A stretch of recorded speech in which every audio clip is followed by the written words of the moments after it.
kasih dan anugerah Bapa. Tuhan, kami akan mendengarkan firman Bapa. Berbicara bagi setiap hati kami Tuhan. Kami siap untuk mendengarnya Bapa. Urapi hamba-Mu yang tidak apa-apanya ini Tuhan. Pakai hamba-Mu Tuhan, layakkan hamba-Mu Tuhan. Biar kata-kata yang keluar dari mulut bibir hamba-Mu itu biarlah seturut dengan kehendak-Mu siap ini Tuhan. Terima kasih Bapa. Di doa kami Tuhan, di dalam nama Tuhan Yesus kami siap untuk mendengarkan firman Bapa. Haleluya. Amin. Shalom Bapak Ibu terkasih. Shalom. Firman Tuhan pada pagi hari ini yang terambil dari 1 Samuel 2 ayat 1 sampai dengan 10 dengan judul Puji-pujian Hana. Puji-pujian dari KW Hana. Oh, salah.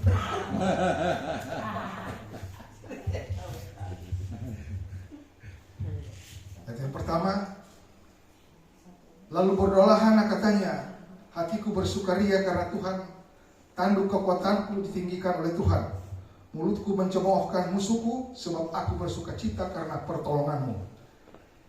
Tidak ada yang kudus seperti Tuhan, sebab tidak ada yang lain kecuali Engkau, dan tidak ada gunung batu seperti Allah kita. Janganlah kamu selalu berkata sombong, janganlah caci maki keluar dari mulutmu, karena Tuhan itu Allah yang Maha Tahu, dan oleh Dia perbuatan-perbuatan diuji. Busur pada pahlawan telah patah, tetapi orang-orang yang terhuyung-huyung pinggangnya berikatan kekuatan. Siapa yang kenyang dahulu sekarang menyewakan dirinya karena makanan. Tapi orang yang benar, orang yang lapar dahulu sekarang boleh beristirahat. Bahkan orang yang mandul melahirkan 7 anak, tetapi orang yang banyak anaknya menjadi layu. Tuhan mematikan dan menghidupkan, Ia menurunkan ke dalam dunia orang mati dan mengangkat dari sana. Tuhan membuat miskin dan membuat kaya, Ia merendahkan dan meninggikan juga. Ia menegakkan orang yang hina dari dalam debu, dan mengangkat orang yang miskin dari lumpur, untuk menundukkan dia bersama-sama dengan para bangsawan, dan membuat dia memiliki kursi kehormatan. Sebab Tuhan mempunyai alas bumi, dan di atasnya Ia menaruh daratan. Langkah kaki orang-orang yang dikasihinya dilindunginya, tetapi orang fasik akan mati binasa dalam kegelapan, sebab bukan oleh karena kekuatannya sendiri seorang berkuasa. Orang yang berbantah dengan Tuhan akan dihancurkan. Atas mereka Ia mengguntur di langit, Tuhan mengadili bumi sampai ke ujung-ujungnya. Ia memberi kekuatan kepada raja yang diangkatnya, dan meninggikan tanduk kekuatan orang-orang yang diurapinya. Sekian jauh firman Tuhan, berbahagia orang yang mendengarkan firman Tuhan dan melakukannya. Ayat ini menggambarkan rasa syukur Hana karena Tuhan telah menjawab doanya, dan puji-pujian yang dinaikkan Hana ini melampaui puji-pujian seorang ibu yang memperoleh seorang anak. Puji-pujian Hana adalah puji-pujian umat Tuhan yang mengenal betul siapa Tuhan. Kalimat-kalimat yang diucapkan begitu agung sehingga membuat kita sebagai orang percaya semakin mengakui bahwa Hana adalah seorang wanita yang sangat limpah akan pengenalan akan Tuhan.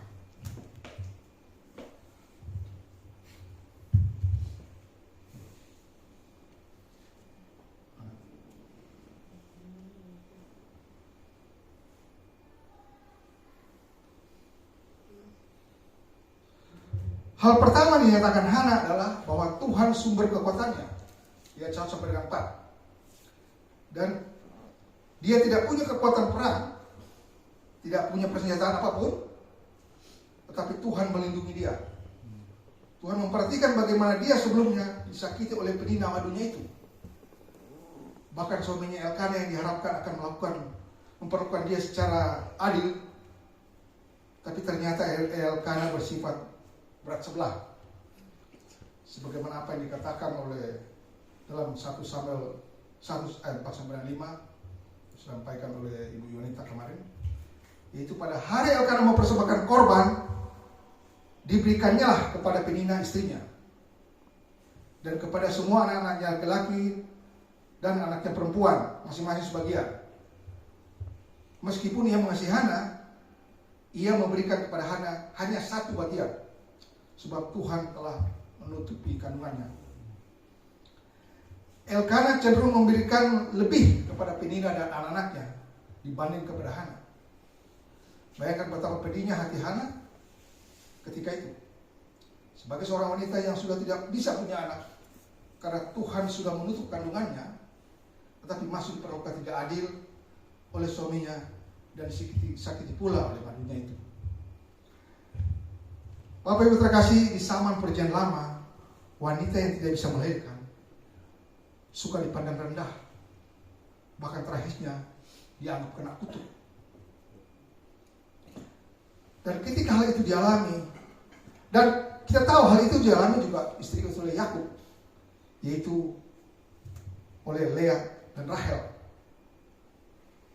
Yang Lea waktu itu bisa melahirkan, yang Rahel waktu itu belum bisa melahirkan. Oleh karena dia juga, yaitu Tuhan sudah menutupi kandungannya. Jadi bisa dibayangkan bagaimana suasana batin daripada Hana ketika itu. Ya biasa ya, maaf. Laki-laki yang berpoligami katanya sih, dia cenderung lebih sayang awalnya pada istri mudanya itu. Nanti kalau setua, istri tua juga yang melayani dia, yang merawat dia. Banyak kan dia seperti itu. Tapi di sini nggak ada kita-kitanya. Bukan cuma wanita terpuji, juga laki-laki terpuji. Amin kok. Bahkan saya yang menjawab amin, luar biasa. Ya namun pada akhirnya kita tahu Tuhan dapat merubah ratapan menjadi sukacita buat Hana. So ia menaikkan penyembahan dan doa-doanya dengan sungguh-sungguh.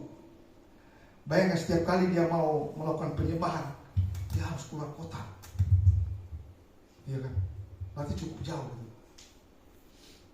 Dia berdoa untuk minta kepada Tuhan. Bukan langsung masuk kamar dia menyembah. Dia mesti pergi ke rumah Imam Eli. Ya, cukup jauh keluar kota. Tentu ya, mungkin cuma jam-jam, mungkin berhari mereka harus menginap di sana. Ya, sampai dia akan komat kami. Sampai si Imam Eli anggap ini orang lagi mabuk. Ya kan imam nggak bisa ngebat, orang lagi nyembah, orang lagi berdoa, kok dibilang orang lagi mabuk gitu. Ya, udah sedih, udah dihina di rumah, ya kan. Datang ke tempat ibadah masih dibilang mabuk lagi. Ya betapa pedihnya waktu itu. Tapi itulah ujian yang dia alami oleh si Hana ketika itu. Dan 1 Samuel 1 ayat 3 dikatakan, dan doa yang naikkan itu bukan hanya untuk memuaskan harapannya karena ia ingin memiliki anak semata. Karena ketika anak itu lahir, ya kira-kira baru usia 3 tahun umur dari Samuel, Hana menyerahkan anak itu kepada Tuhan. Sudah bertahun-tahun dia berdoa, ya. Tapi harus diserahkan kepada Tuhan karena itu jadi dia, itu nasar dia. Luar biasa. Bapak dan Ibu terkasih, saya pribadi menilai seorang Hana ini betapa dia seorang wanita yang terpuji dan luar biasa. Ya, kenapa? Pada waktu dia menaikkan puji-pujian sebagaimana ayat yang kita sudah lihat bersama, ya kan? Dia waktu itu baru pulang menyerahkan anaknya. Harusnya kebalik. Anak yang dia tunggu-tunggu bertahun-tahun, merupakan waktu yang panjang, ya, dengan derai air mata, ya. Tapi begitu kasih anak itu, seseorang bukannya dia bertangis-tangisan dengan suaminya bagaimana kasih, karena anak ini nggak kembali lagi dia. Ya memang ya, walaupun itu nasar dia, tapi hati seorang ibu. Ya. Ada berapa kita di antara kita, ya khususnya ibu-ibu, yang ketika anaknya sudah lahir serahkan ke orang lain. Ada berapa? Bu Gembala bisa Bu?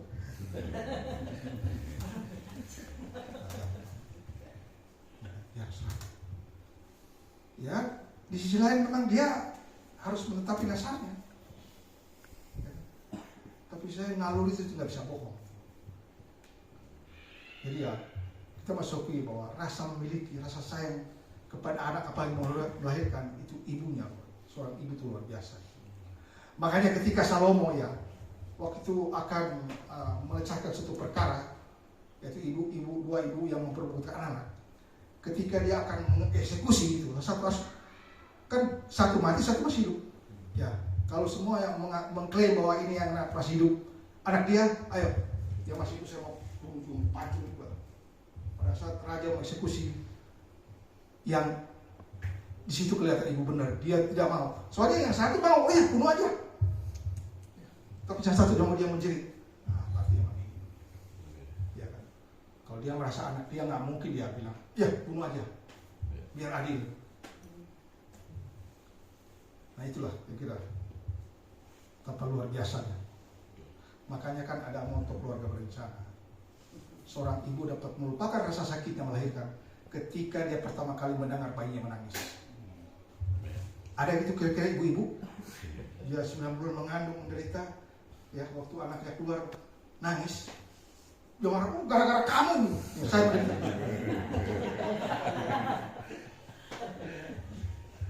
Luar biasa. Saya pernah sampaikan ada lagu Bob Marley, No Woman No Cry. Tidak ada kehidupan kalau tidak istri. Maksudnya, emang ada orang lari ketawa? Kan ada. Ya tangisan itu kehidupan. Itu Bob Marley. Tukang ganja tapi lagunya boleh juga. Ada demikian yang terjadi dengan Hana, ya. Belum lama dia memperoleh Samuel anaknya. Orang bilang ya bukan orang masih semua belum puas dan menggendong anaknya. Jadi tunggu-tunggu bertahun-tahun waktu yang benar ibu. Kita kemarin bilang 40-an tahun. Ya, belum puas dan menggendongnya. Tiba-tiba harus diserahkan. Luar biasa. Ini sebuah ketulusan yang luar biasa ditampilkan oleh seorang Hana. Hana hanya diberikan kesempatan bersama-sama dengan anaknya. Begitu selesai menyusui, kemudian anaknya Samuel itu dibawa diserahkan kepada Tuhan melalui Imam Eli dan tidak akan kembali lagi kepada dia selama-lamanya. Dan dari dua ketulusan itu, pastinya dia tidak tahu bahwa anak ini Samuel ini dialah yang bakal mengurapi Saul raja pertama dan kemudian Daud. Dia nggak tahu bahwa anak ini berarti, ya kan, bagi keluarganya, bagi negara dan bangsa. Dia yang mengurapi Saul. Soal Saul ditolak itu ada story lain loh soal, tapi raja pertama yang diurapi oleh yaitu oleh Samuel. Walaupun memang Samuel sebetulnya mencegah Saul Israel ada raja, ya kan? Dia protes, dia bilang Tuhan kalau nanti sudah raja, mereka nanti istilahnya ya mau satukan atau bahkan mungkin lebih baik kepada raja kepada Tuhan. Nggak, kasih aja. Ya. Jadi berat sebetulnya bagi Samuel untuk memberikan. Tapi itu Tuhan bilang oke, urapi aja. Ada seorang dari Benyamin ya, masalah ya, Saul diurapi. Dia perawakannya paling tinggi dan memang cukup ganteng begitu. Dia diangkat sebagai raja pertama orang Israel. Dan kemudian Samuel juga diberikan kesempatan untuk mengurapi Daud menjadi raja. Bapak Ibu terkasih dalam Tuhan Yesus, doa adalah unsur penting dan tidak tergantikan dalam hubungan orang percaya dengan Allah. Dalam doa kita berkomunikasi dengan Allah untuk menyampaikan berbagai hal yang dialami dalam kehidupan sehari-hari. Di mana yang dikomunikasikan kepada Tuhan bisa saja ucapan syukur, pujian, atau mungkin keluhan-keluhan dari pengalaman pahit yang dialami dalam hidup ini. Sebagaimana apa yang sering disampaikan oleh penggembala, Tuhan hanyalah sejauh doa. Tentu dengan kita berkomunikasi dengan Tuhan, sering kita mengucapkan keluhan-keluhan kita, memuji menyembah Tuhan. Kita juga di situ akan semakin dibawa kita. Ya kan? Tentu kita tidak bisa tahu hati teman kita, sahabat kita, ya kan? Kalau kita juga jarang berkomunikasi dengan dia, ya kan? Hanya dengan sering berkomunikasi kita bisa tahu. Kita semakin mengenal Tuhan Allah Allah yang kita sembah pada hari ini. Yang jadi pertanyaan mengenai pujian penyembahan Hana itu. Ini saya catat beberapa alasan yang membuat Hana memuji Allah. Yang pertama, Hana bersyukur pada Tuhan yang sudah menolongnya. Itu di ayat 1 dikatakan, sebab aku bersukacita karena pertolonganmu. Hana bersukacita dan bersyukur karena pertolongan Tuhan. Yaitu mengabulkan permintaannya dengan memberi seorang anak laki-laki. Padahal dia tadinya adalah seorang perempuan mandul. Tuhan telah menutup kandungannya yang tidak mungkin dia melahirkan. Kenyataan berkata sebaliknya. Tuhan itu dapat mengadakan yang belum ada menjadi ada, yang ada menjadi tidak ada. Luar biasa. Tidak barang mustahil bagi Tuhan. Hal ini menandakan pertolongan Tuhan itu sesuatu yang istimewa, yang tidak dapat dibandingkan atau dilakukan oleh manusia. Maksudnya berbeda dengan pertolongan dari manusia. Contohnya di rumah, ya kan? Kalau saya lagi di ruangan atas, saya lagi biasa lagi mempersiapkan. Tuhan agak cukup sibuk, saya turun ke bawah kadang-kadang kan. Ini apa namanya, ide image itu kan bisa hilang juga kan. Saya panggil Justin, tolong ambil minum papa di bawah. Biasa kadang-kadang, aku terus sih. Karena kamu yang paling bungsu, nanti kamu paling lama dengan papa mama nanti. Oh, bungsu terus. Dia berdoa. Dia berdoa, tentu saya akan ucapkan terima kasih, saya senang karena saya sudah ditolong. Ya.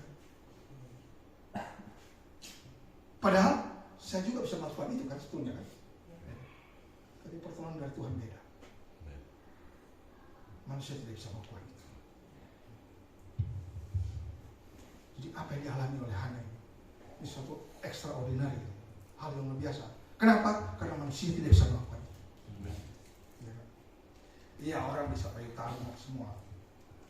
Ya, tapi kan bukan asli darahnya apa-apa kadang-kadang. Ya. Memang zaman-zaman teknologi sekarang, tapi ya nggak bisa, tak tergantikan. Pertolongan Tuhan itu tak tergantikan. Ya. Yang namanya mujizat itu hanya Tuhan yang bisa melakukan. Kalau manusia bisa melakukan itu ya bukan mujizat. Manusia bisa. Tapi ketika manusia angkat tangan, pujian penyembahan, berdoa dengan sungguh-sungguh, yang mustahil bagi manusia, tapi tidak barang mustahil bagi Tuhan. Amin. Amin, Bapak Ibu. Amin. Nah itu kira-kira. Dan dalam Lukas 1 ayat 37 dikatakan, sebab bagi Allah tidak ada mustahil. Dan hal ini menjadi pelajaran penting bagi kita sebagai anak Tuhan. Ketika kita berdoa dan percaya dengan sungguh-sungguh kepada Tuhan, maka hal yang tidak mungkin kita lakukan, tapi oleh karena pertolongan dari Tuhan segalanya mungkin. Yang kedua, apa yang menjadi alasan Hana bersyukur dan memuji Tuhan? Padahal dia baru menyerahkan anaknya. Yaitu karena ia mengalami bahwa Tuhan itu adalah Allah yang kudus. Sebenarnya dikatakan dalam ayat 2 tadi, tidak ada yang kudus seperti Tuhan. Sebab tidak ada yang lain kecuali Engkau, dan tidak ada gunung batu seperti Allah kita. Allah yang kita sembah dalam nama Tuhan Yesus Kristus adalah Allah yang kudus, Allah yang bebas dari segala celah dan dosa apapun. Apa sikap kita di hadapan Allah yang Maha Kudus ini? Ini yang dinyatakan Hana dalam doanya. Janganlah kamu selalu berkata sombong, janganlah caci maki keluar dari mulutmu. Sebagai orang Kristen, Bapak, Ibu, dan saya sendiri, selanjutnya tidak boleh ada perkataan yang mengandung caci maki dan kesombongan yang keluar dari perkataan kita. Di dalam Tuhan tidak ada tempat bagi kesombongan dan keangkuhan. Karena orang yang sombong dan angkuh adalah orang yang melawan Tuhan. Tuhan akan menghancurkan setiap orang melawannya. Itu dikatakan dalam ayat 10.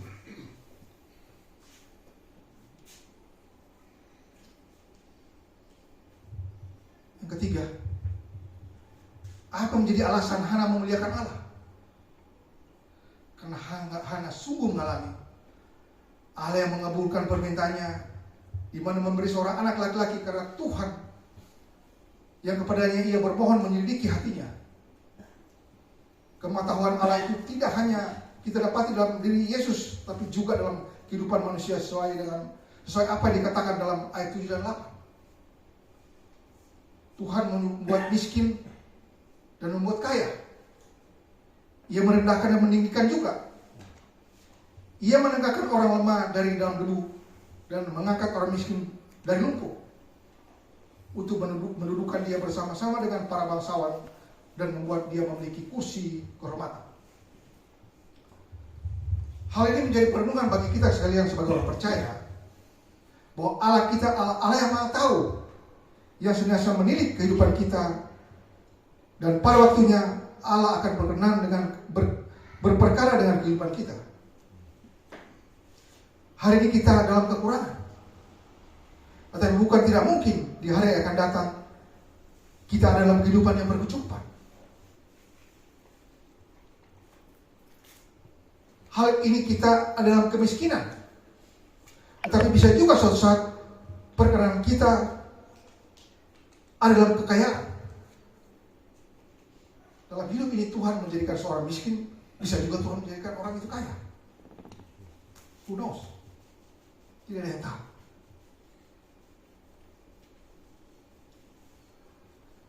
Hari ini orang menghina dan menganggap kita rendah.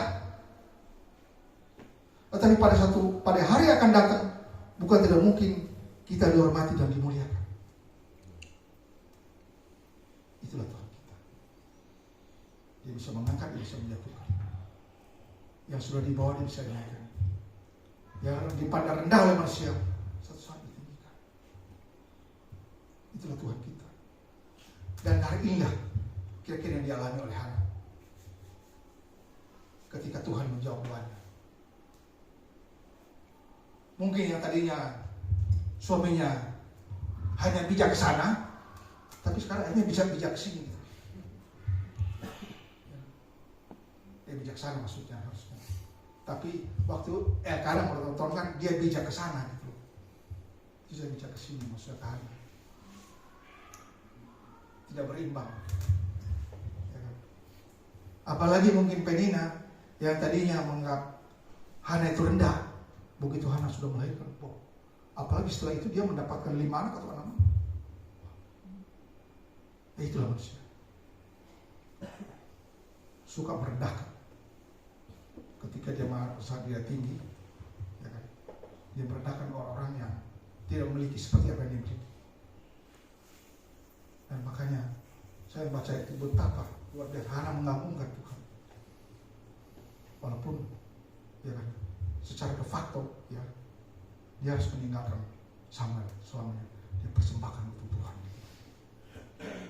Hana memberikan persembahan yang tulus kepada Tuhan. Dia rela kehilangan yang terbaik dari dia. Salah satu yang terbaik dari kehidupan dia, anak yang ditunggu-tunggu, itu Samuel.